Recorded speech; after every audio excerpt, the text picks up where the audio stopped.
ఒకటి వెంకటకృష్ణ గారు ఆ, మొదటి నుంచి కూడా సునీతారెడ్డి గారు సిబిఐ చేసే తప్పిదాలను ఎత్తి చూపిస్తూ న్యాయ పోరాటం చేసుకుంటూ వచ్చింది.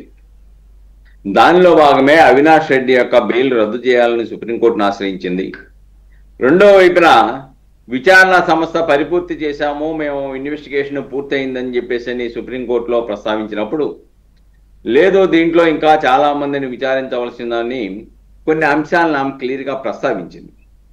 దాంట్లో ఆమె ప్రస్తావించిన అంశాల్లో ఇది పెద్ద కుట్రకోణంతో కూడినటువంటి అంశం. ఇది దీంట్లో అసలు సూత్రధారులు పాత్రధారులని వాళ్ళని గుర్తించలేదు, ఇంకా వాళ్ళని గుర్తించాల్సిన అవసరం ఉంది. అంతేకాకుండా సాక్ష్యాలను ధ్వంసం చేసే పరిస్థితి కూడా ఉంది. అలానే సాక్షుల్ని భయకంపితులు చేయటమే కాకుండా దీంట్లో అనేక మంది ఇప్పటికే అనుమానాస్పద మృతిలో మరణించారు. అంతేకాకుండా దస్తగిరి కడప జైల్లో ఉన్నప్పుడు ఎవరైతే డాక్టర్ చైతన్యారెడ్డి ఉన్నాడో A4 ముద్దాయికి కుమారుడు జైల్లోకి వెళ్ళిపోయి దస్తగిరికి 20 కోట్లు ఇస్తామని చెప్పేసి బెదిరించడమే కాకుండా ఒప్పుకోకపోతే తర్వాత బయటకు వచ్చిన తర్వాత నీ పరిస్థితి చూస్తామని చెప్పేసి హెచ్చరించారు. ఇలాంటి అంతేకాకుండా మా మీద రామ్ సింగ్ సిబిఐ విచారణ అధికారి మీద కూడా తప్పుడు కేసులు పెట్టేసి వేధించడానికి ప్రయత్నం చేశారు.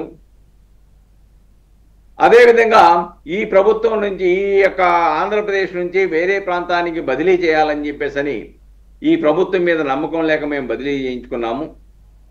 ఇలాగ అనేక అంశాలని చట్టాన్ని దుర్వినియోగం చేయడానికి తప్పుడు కేసులు పెట్టారని సుప్రీంకోర్టు కూడా నిర్ధారించింది. సునీతారెడ్డి గారి మీదో అతని భర్త మీద అలాగనే రామ్ సింగ్ మీద పెట్టినప్పుడు ఆంధ్రప్రదేశ్ ప్రభుత్వం కూటమి ప్రభుత్వం అధికారంలోకి వచ్చిన తర్వాత సమగ్రంగా విచారణ జరిపేసి ఇది తప్పుడు కేసులు పెట్టారు, ఇది కుట్రపూరితంగా పెట్టారని చెప్పి నిర్ధారించిన తర్వాత సుప్రీంకోర్టు కూడా వాళ్ళని మందలించిన విషయాన్ని మనం ఇక్కడ మర్చిపోకూడదు. దీంట్లో ఇంకోటి ఏంటంటే శంకరయ్య ఎవరైతే ఆనాడు దగ్గరుండి సాక్ష్యాలను మటుమాయం చేయడంలో విధి నిర్వహణ లోపానికి పాల్పడ్డాడో శంకరయ్య, ఆ శంకరయ్యని సస్పెండ్ చేశారు. అప్పుడు తర్వాత సిబిఐ వాళ్ళు అడిగితే నేను న్యాయస్థానంలో నా యొక్క సాక్ష్యాన్ని చెప్తాను, 164 స్టేట్మెంట్ ఇస్తాను అని చెప్పాడు. తర్వాత కొద్ది రోజులకి నేను ఆ సాక్ష్యం చెప్పను అని తిరస్కరించాడు. తిరస్కరించిన తర్వాత విధి నిర్వహణ లోపానికి పాల్పడి అనుమానాస్పదమితిగా నమోదు చేసినట్టు ఆ శంకరయ్యకి ప్రమోషన్ ఇచ్చేసి సస్పెండ్ ఎత్తేశారు. ఇవి స్పష్టంగా సాక్షులని ప్రభావితం చేయడానికి కావాల్సిన అంశాలు ఇవన్నీ స్పష్టంగా కనబడతా ఉన్నాయి. కాబట్టి ఇంకా లోతుగా విచారణ జరపాలి.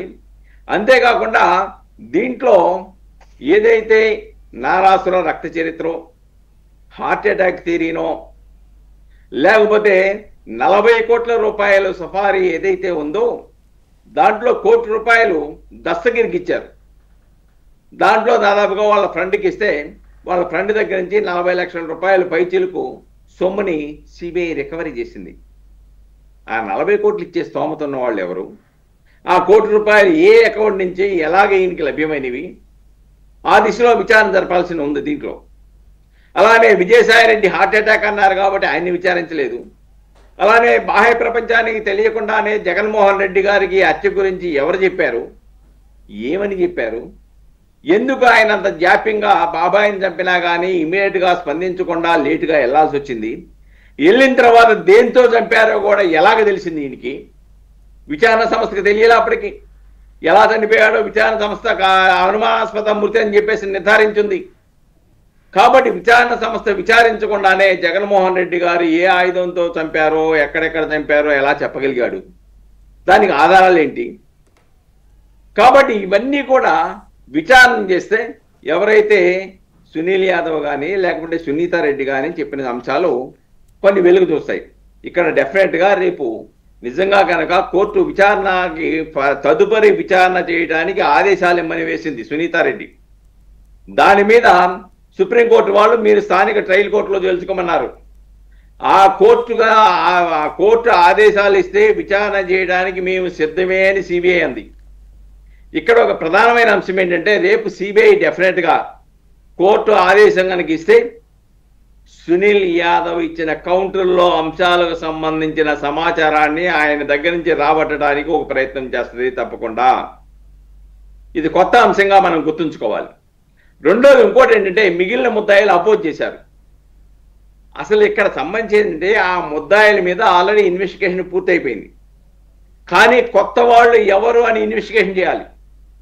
కొత్త వాళ్ళ తరపున ఇన్వెస్టిగేషన్ చేసేటప్పుడు దాన్ని అటకాయించే హక్కు నిర్ధారణ అయ్యి ముద్దాయిలుగా కాగ్నైన్స్ తీసుకొని ఆల్రెడీ వాళ్ళ మీద నిరూపణ అయిన వాళ్ళు అబ్జెక్షన్ చేయడానికి లేదు.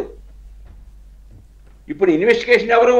మిగిలిన అంశాల మీద వాళ్ళ పాత్ర ఏంటి, మిగిలిన సొత్తుదారులు ఎవరు, పాత్రదారులు ఎవరు, ఈ డబ్బును స్పాన్సర్ చేసిన వాళ్ళు ఎవరు, ఎందుకు చంపారు, ఈ రాజకీయ ఆధిపత్య పోరులో జరిగిన ఈ కుట్రలో ఎవరి ప్రభుత్వం పాత్ర ఉంది. ఇప్పుడు అదే ఇప్పుడు మన డిబేట్ కూడా సుబ్బారావు గారు మీరు కరెక్ట్గా ఈ పాయింట్ దగ్గరే కాంట్రడిక్టరీ ఎలా వస్తుంది అంటే సిబిఐ ఇంకా కీలకమైన విషయాల మీద దర్యాప్తు జరపాల్సిన అవసరం ఉంది, మాకు కొన్ని అనుమానాలు ఉన్నాయి, ఆ అనుమానాల విషయంలో సిబిఐ ఇంకా దృష్టి పెట్టలేదు కాబట్టి దర్యాప్తు కొనసాగించమని సునీతారెడ్డి గారు కోర్టుకు వెళ్ళారు. సునీల్ యాదవ్ ఆవిడ అడుగుతున్నది కరెక్టే, సంచలనాలు బయటకు వస్తాయి దర్యాప్తు కొనసాగితే